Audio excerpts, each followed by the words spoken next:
एक ऐसी किताब जो अगर पूरी पढ़ ली तो मौत तय है और अगर आधी छोड़ दी तो पागलपन। एक ग्रंथ जिसमें लिखी है वो विद्या जो तुम्हें जानवरों, पेड़ों और भूत प्रेतों से बात करने की कला सिखा सकती है। और अगर तुम चाहते हो बहुत सारी दौलत तो वो भी तुम्हें मिलेगी, लेकिन एक श्राप के साथ। जी हाँ, मैं बात कर रहा हूँ नीलावंती ग्रंथ के बारे में। क्या ये ग्रंथ वाकई में इस दुनिया में मौजूद है, और अगर हाँ तो इसको किसने लिखा था? क्या वाकई में भारत सरकार ने इस पर बैन लगा रखा है? और आखिर क्या है इस ग्रंथ के पीछे छिपे हुए श्राप की असली कहानी? तो आज के इस फाड़ू वीडियो में हम करने वाले हैं हर राज का पर्दाफाश। नीलावंती की कहानी से लेकर इस ग्रंथ के हर शब्द के पीछे छुपे राज खोलेंगे हम आज। तो कमजोर दिल वाले और डरपोक लोग इस वीडियो को रात में और अकेले में बिल्कुल मत देखना, क्योंकि ये सिर्फ एक कहानी नहीं बल्कि एक श्रापित सच है।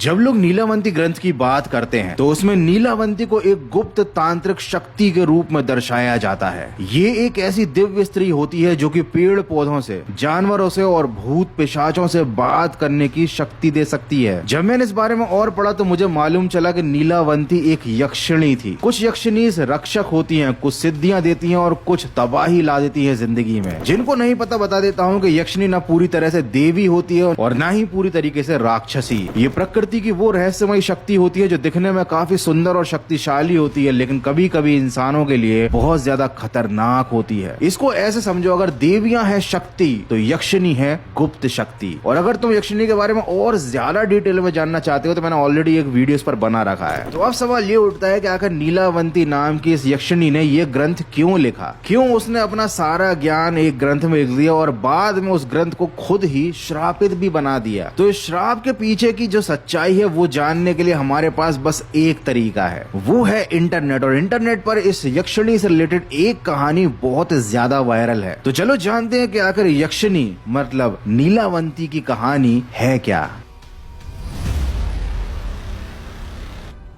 ये कहानी है नीलावंती नाम की 5 साल की बच्ची की, जो बचपन से ही बाकी बच्चों से काफी ज्यादा अलग थी। उसे जानवरों की भाषा समझ में आती थी। वो सांप, नेवले, बिच्छू से गुप्त खजानों के बारे में पता लगा लेती थी। लेकिन ऐसा नहीं था कि नीलावंती को पैसों का या खजाने का कोई लालच था। ये तो उसके पास एक शक्ति थी। और साथ ही साथ जब वो बड़ी हुई तो वो भूत प्रेतों और पिशाचों से भी बात करने लगी, और उनसे बात करके वो किसी भी इंसान का भूत यानी पास्ट और भविष्य भी जान सकती थी। लेकिन जैसे जैसे वो बड़ी होती गई लाइफ की कॉम्प्लिकेशंस और ज्यादा बढ़ती चली गई, क्योंकि ये भूत पिशाच उसे सपनों में भी दिखने लगे। वो सपनों में उसे आकर मंत्र सिखाते, गुप्त विद्याएं सिखाते। और एक दिन उसे सपने में बताया गया कि वो कोई इंसान नहीं बल्कि एक यक्षिणी है, जो कि एक श्राप के कारण इस धरती पर फंस गई है इंसानों के रूप में। उसे बताया गया कि नदी के पास एक पुराना बरगद का पेड़ है, जहाँ पर जाकर वो सिद्धि प्राप्त करके अपने वापस जाने का रास्ता खोल सकती है। लेकिन तभी कहानी में आता है एक ट्विस्ट, जो ट्विस्ट है पिशाच और श्रापित प्यार।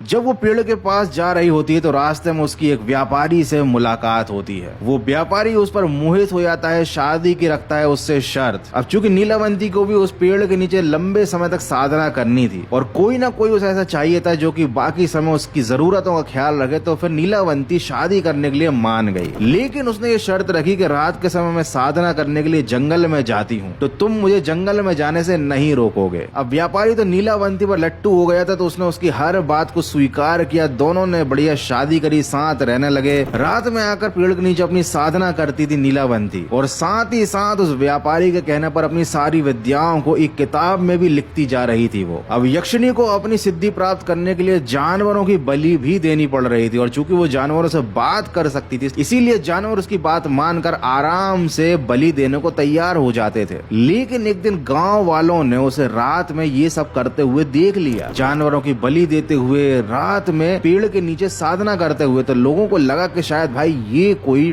डायन वायन है। तो गांव वाले पहुंच गए अपनी मशालें और अपने हथियार लेकर उसका खात्मा करने के लिए। अब नीलावंती की साधना ऑलमोस्ट पूरी हो चुकी थी। उसके अपने लोक में या अपनी दुनिया में जाने का रास्ता बस खुल ही गया था कि गांव वाले इससे पहले कि उसे रोक पाते, उस व्यापारी ने आकर गांव वालों का रास्ता रोक लिया और वो व्यापारी एक बड़े से खतरनाक पिशाच में बदल गया। अब आप समझ ही गए होंगे कि कहानी में क्या हुआ। ये जो व्यापारी था ना, ये एक पिशाच था। ये जानबूझकर नीलावंती से प्यार का नाटक कर रहा था, उससे ये किताब लिखवा रहा था जो बाद में जाकर नीलावंती ग्रंथ के नाम से मशहूर हुई। अब नीलावंती पूरा खेल समझ गई। वो समझ गई कि उसकी सिद्धियों का भविष्य में गलत इस्तेमाल होगा और उन शक्तियों को गलत हाथ में जाने से बचाने के लिए उसने उस किताब को श्रापित कर दिया। नीलावंती ने अपनी ही किताब को श्राप दिया कि जो भी इसे लालच या अधूरी नियत से पढ़ेगा उसकी मृत्यु या पागलपन निश्चित है। जो भी इस ग्रंथ को बिना आत्मशुद्धि के खोलेगा वो मेरी चेतना को जगा देगा और मैं उसे परखूंगी। यदि वो असफल हुआ तो उसका अंत निश्चित होगा। और तब से ये ग्रंथ बन गया श्रापित नीलावंती ग्रंथ, जिसे ना कोई पूरा पढ़कर जिंदा बच पाया, ना ही अधूरा पढ़ने के बाद दिमागी रूप से ठीक रह पाया। कुछ लोग कहते हैं कि वो आज भी उस ग्रंथ में बसती है, लेकिन ये बस एक कहानी है जो इंटरनेट पर बहुत ज्यादा वायरल हुई है। ये घटना एक्चुअली में हुई भी थी या नहीं, इसका इतिहास में कोई भी तथ्य नहीं है, कोई प्रूफ नहीं है, ना ही किसी और ग्रंथ या किताब में इस तरीके की घटना का कोई जिक्र है। लेकिन उसके बावजूद भी